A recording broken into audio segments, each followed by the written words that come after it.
Hi everyone. Well, we are back in La Paz. We just can't seem to get out of here. We started off yesterday, first thing, and yesterday afternoon the eye infection that I have has worsened. So tomorrow I need to go back and see the ophthalmologist. So we're back on the hook in the bay. Before our failed attempt to leave La Paz, we spent the previous month at Marina Costa Baja, enjoying La Paz and doing chores on the boat. On this day, due to the strong winds, the port captain had closed the port of La Paz to departures of any craft less than 20 tons.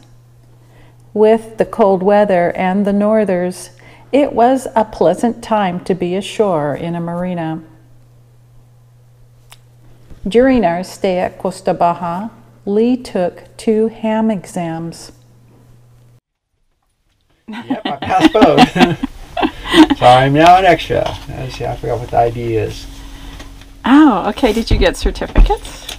Yeah, same sort of thing. But yeah. So KM6 ZMC. I'm now an extra.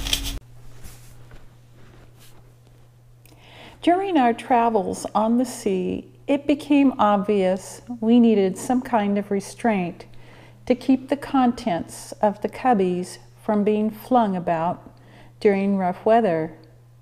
Some people use hammock hooks with shock cord crisscrossed across openings.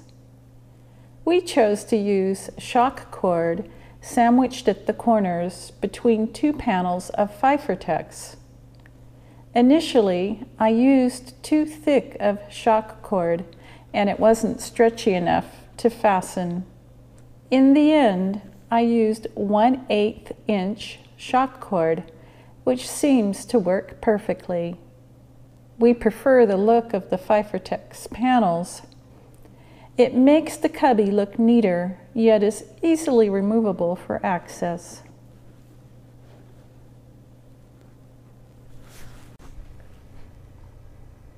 And talking about Pfeiffertex, last October I made Pfeiffertex covers to help protect the new windows in the Dodger and also keep the sun from radiating down into the cockpit and cabin.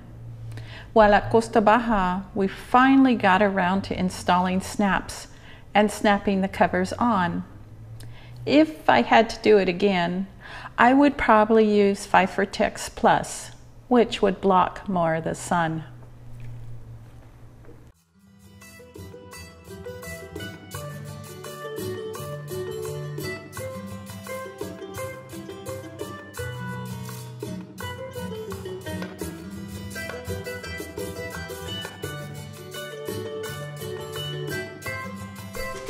Another project from October that needed finishing was the new sail cover. While we were at El Mero, I installed some of the twist lock fasteners, but a final alteration was needed so the cover would fit over the boom gallows. At Costa Baja, I made the cuts, added some reinforcing material on the wrong side, leather binding to protect against chafe, and lastly, the final twist lock fasteners. I was a long time in completing this project. The last long-term project was the tank tender, and actually that isn't fully completed because we didn't have the fitting for the port water tank. On our boat, the tank tender was originally set up to monitor the fuel level. It's a rather ingenious method of using air to displace the liquid in the spaghetti-sized nylon tube, and it gives a reading of number of inches of liquid above the bottom of the tube. There is no electrical current involved, so no concerns about galvanic corrosion. Lee has been drilling a hole in the plug for the water tank, and he is using a tap to cut threads. The valve is rather expensive, about $70, so we decided to initially try it on the starboard water tank. He cuts the nylon tubing the exact length to extend from the top to the bottom of the tank.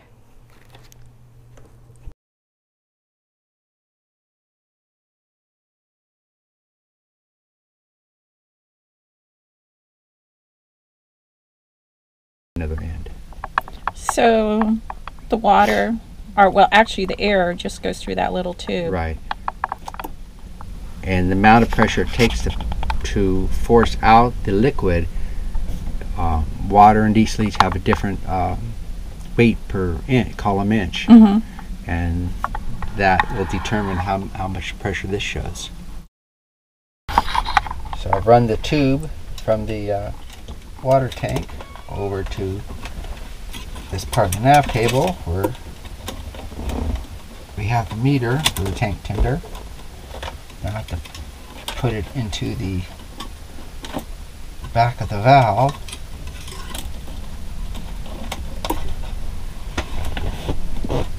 Now let's see if it works. Let's see.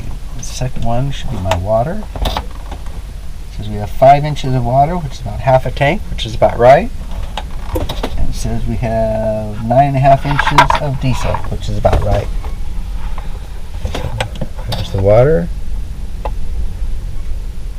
We have half a tank, which that's right. There's the diesel. So 9 inches up there. Oh, okay. So the button towards The black button the right here, button on the left is for the water. yeah, this is water, this is diesel. Okay. We'll add another one for the other water tank when we can get and order another valve for it. Uh-huh. Add the other Oh, very neat. tank to it. Our stay at Costa Baja wasn't all work and no play. We did get to see the Club Crucero's fashion show with our friend Steve modeling.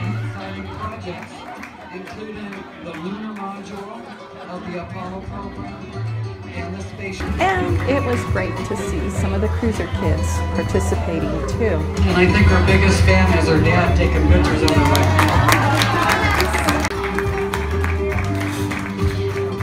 She did off-the junior sailing for 5 years. One of the reasons we lingered in La Paz was to experience Carnival. We both loved Carnival. We loved the crowds, the music, and the food. And the Carnival in La Paz is bigger than the one in Guaymas. I especially got a kick out of the non-stop blanket auction. Le vamos a dar otro más, no me importa, señoras y señoras que van de paso, así por el juego, por el paquete, por toda la promoción, señor, o señoras que van de paso. There were multiple stages with performers. However, unfortunately, circumstances transpired and we missed Saturday's top performers, Sonora Dinamita. Of course, the parade is a big attraction and not to be missed. There was a huge law enforcement presence and we always felt safe. Join us in the next video as we actually break the ties to La Paz and begin our journey north. We also have several more projects we completed in La Paz, which we will share in future videos. So until then,